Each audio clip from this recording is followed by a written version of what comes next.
You're watching WXII 12 Sports with Chris Lee. And now, the Modern Automotive Sports Report. Welcome to sports. For the first time in 15 years, Wake Forest is hosting a regional in the NCAA tournament. It's been a long road to rebuild the program back to glory, and now they are here. Earlier today, the team gathered during the NCAA selection show to find out who they'll host. Friends and family members also met with the team at Couch Ballpark to see the selection show. Now these Deeks are focusing towards a potential national championship. My people, welcome to sports. We are on the road to Omaha, Wake Forest, North Carolina, NC State, and UNCG all with the chance to potentially win a national championship. Now, the Hills and the Spartans were just trying to stay alive today, while Wake Forest and NC State wanted to add on from their wins to last night to potentially make it to the Super Regionals. Wake Forest taking on West Virginia, bottom of the fifth. Bruce Steele hits the two-run home run, and that one is gone. West Virginia holds a 3-2 lead. We go to the bottom of the ninth. Game tied at 3. Gavin Sheets with the walk-off base hit, and Jonathan Pryor scores for the win, 4-3. Wake Forest awaits the winner of Maryland and West Virginia tomorrow at 5 o'clock. My people, welcome to sports. You know, the saying goes, it's not how you start, but it's how you finish. But in NASCAR, restarts are crucial. Today, the Cup Series race in the Drive for Autism 400 in Dover. Now, 4 laps to go and the caution was thrown out, so that means we need overtime. Now, on the restart in overtime, Kyle Larson was just too slow and Jimmy Johnson takes the lead. But check this out. As Johnson is headed into turn 3, a huge mess is happening behind him. A huge chunk of the field ends up wrecking with one another. But the question is if Johnson made it to the overtime line in time. He makes it just before the caution comes out, giving him the win in Dover. Johnson ties Cale Yarborough for 6th all-time and wins. So what about the guys who weren't drafted? They're not left out in the cold. The Panthers made a splash of a signing. Clemson linebacker Ben Boulware signed with the Panthers as an undrafted free agent. Good Sunday morning to you. I am Chris Lee. The NFL draft is officially over. 3 days of anticipation and waiting. And for the Carolina Panthers, it was 3 days of making sure their offense was better for the 2017 season. In 2015, the Panthers gained 700 more yards than their opponents. Last season, their opponents gained 250 more yards than the Panthers. And it was all on Cam Newton's shoulders. In 2016, the banged up quarterback left with a concussion and a partially torn rotator cuff. So this draft was all about getting Cam Newton some help, and the Panthers did just that. In Thursday's first-round, general manager Dave Gettleman selected Christian McCaffrey. Old Dave Gettleman isn't shy about drafting multiple guys that play the same position. Just look at his track record with the Carolina Panthers so far. But this year, the Panthers needed to draft weapons for Cam Newton, and Gettleman wasn't shy in providing those. The Panthers took Christian McCaffrey in the first round and Curtis Samuel in the second. Welcome to sports. Last week at this time, we were in the middle of the NFL draft. Today, the Carolina Panthers gathered all 7 of their draft picks, along with some undrafted free agents and some players simply on a tryout looking to make their NFL dreams come true. I had a chance to go to the first session of rookie minicamp this morning, and the future looks bright. Now, it's clear that the Panthers are on a mission to protect Cam Newton and to give him more offensive options. Plus, there are some feel-good stories at rookie minicamp with players trying to make the team and a triad connection. So, here are the stories from my day at the Panthers rookie minicamp. It was a rough season for Cam Newton in 2016. Hits to the head, hits everywhere, and now he's recovering from surgery to repair a torn rotator cuff. So the message was clear from the Carolina Panthers: protect our quarterback and get him some weapons. And they did just that, drafting arguably the most versatile college player coming out of the draft, Christian McCaffrey. The Panthers' first-round pick showed up in Charlotte this weekend to take part in rookie minicamp. Oh, it was awesome, just putting the jersey on, being out there with your teammates, and it was a blast. Had a lot of fun, getting the playbook down, so I was just excited to be out here. The basic stuff we did today, you could see where they're going to fit and how they can help us. And that's the exciting thing. Because again, just being a threat on the field is enough, and that's the big thing. And he's not the only player that the Panthers drafted to take the pressure off of Superman. Curtis Samuel was a second-round draft choice by the Panthers, a versatile receiver who's looking to contribute immediately. It's a little challenge, I would say, but I definitely put in the time and put in the work, because I have high expectations for myself. So, I got to make sure I stay on top of the playbook and just make sure I stay clued into attention to detail, take anything from the coach that he's given to me. Rookie minicamp is also full of feel-good stories. A South Carolina kid named Ben Boulware is trying to make the team. You may remember him from the national champion Clemson Tigers football team. His bubbly personality and hard-nosed playing style helped to lead Clemson to their first title in over 30 years. And he's looking to help the Panthers get their first. It's a very humbling experience to go from the very top to now, like you said, the very bottom. But I'm up for it. I've done it before, going from a pretty highly recruited high school player to not doing nothing as a freshman, playing special teams. I'm sure it's going to be the same role this year, but it is what it is. It's the role I've been placed in. It's the opportunity I've been given, so I'm just going to make the most of it. Eric Wallace was brought in by the Panthers last season to compete at tight end. The Winston-Salem native came from the world of Australian rules football, and he's giving American football a go. He thinks his time on the Panthers practice squad has prepared him to potentially make the team this season. It was a testament for them to bring me back at the end of the season for practice squad. That really showed a lot of confidence in me, that they saw something going forward with me, and the fact that they kept me on for this full off season.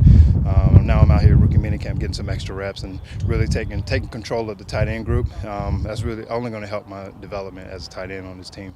Charlotte native Austin Duke is also aiming for a roster spot and is thrilled at the chance to prove himself in his hometown. It's just surreal, just being from Charlotte, and you can kind of see the skyline coming from my house. So actually playing for the Panthers now and being out here with the guys, like I was telling my man over here, Patrick, being out here with Christian McCaffrey, I looked at him in the huddle and I said, man, this feels so good to be in a huddle with you, man. Feels like you're finally doing something great. So put on your sunshades. The future is bright for the Carolina Panthers. Panthers fans were excited about the NFL releasing the schedule for the 2017 season on yesterday. But before we can actually get to the regular season, we have to think about the NFL draft. That's coming up next Thursday.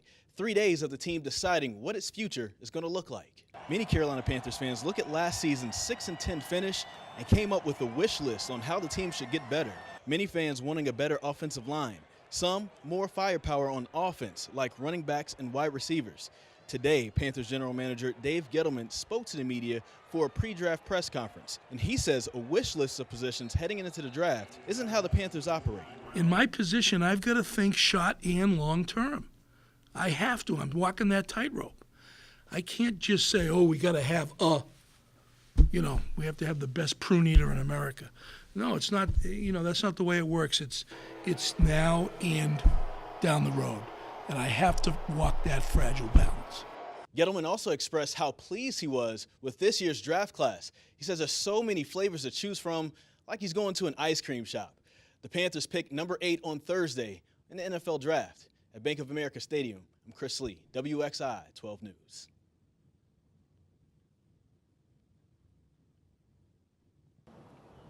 This entire offseason, the Carolina Panthers have been clear about their direction.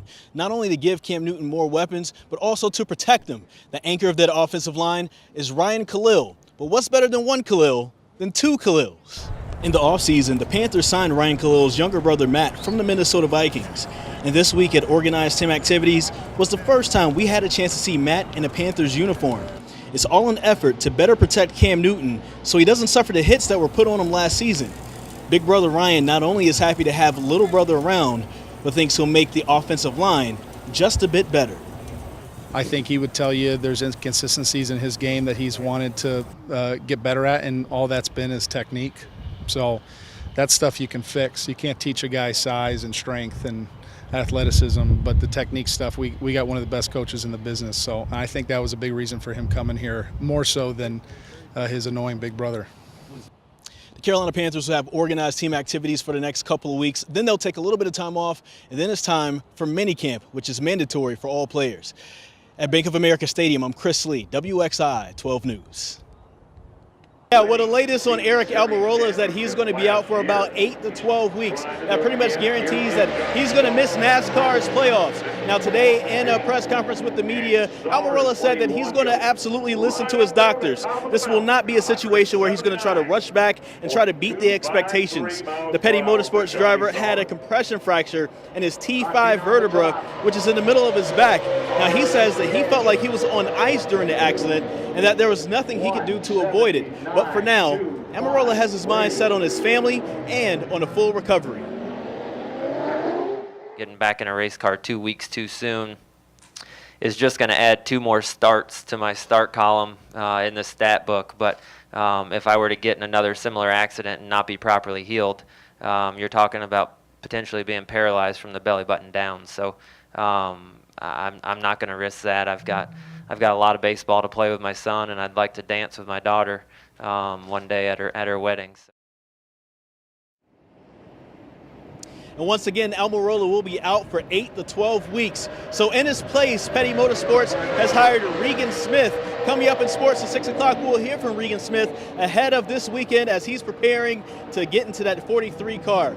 At Charlotte Motor Speedway, I'm Chris Lee, WXII 12 News. Brian, just like in other sports, NASCAR operates with the next man up mentality. So when Almirola went down last week with his back injury, Richard Petty Motorsports needed another driver. So in walks Regan Smith. If you want somebody to back you up, Regan Smith is definitely your guy.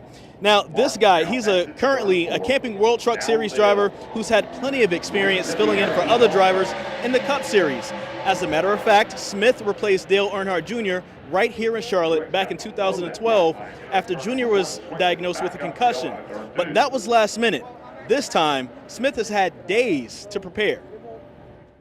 This particular situation, there was a little bit of time. You could go to the shop, you can sit in the car, you can adjust things.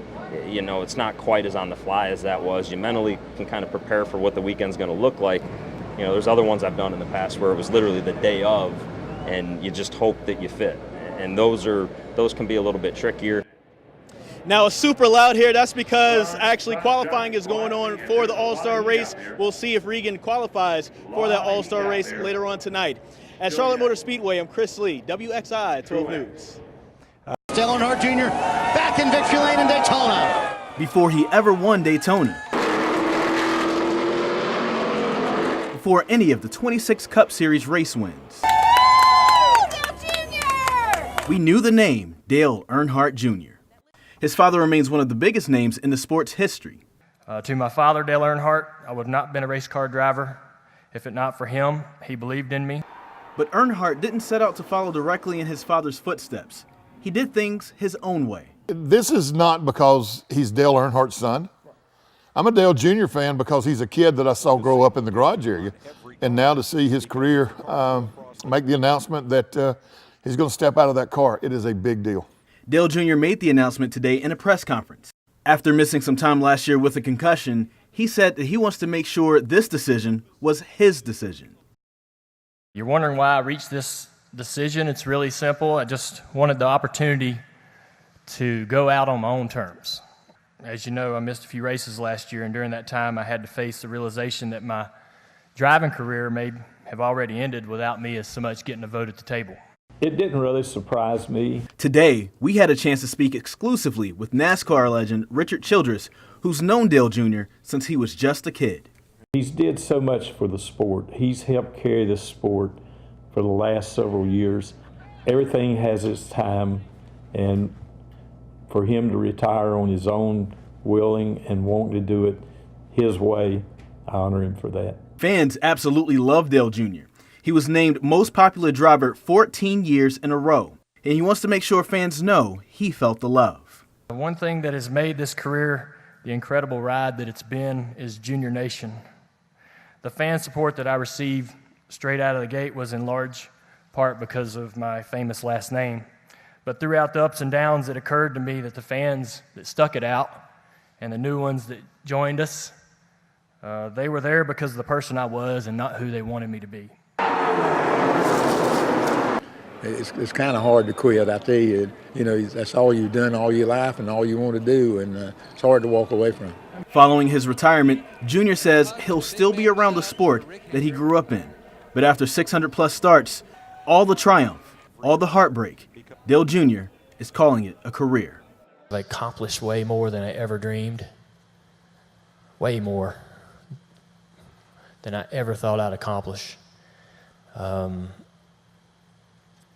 So I'm good. You know, I'm good.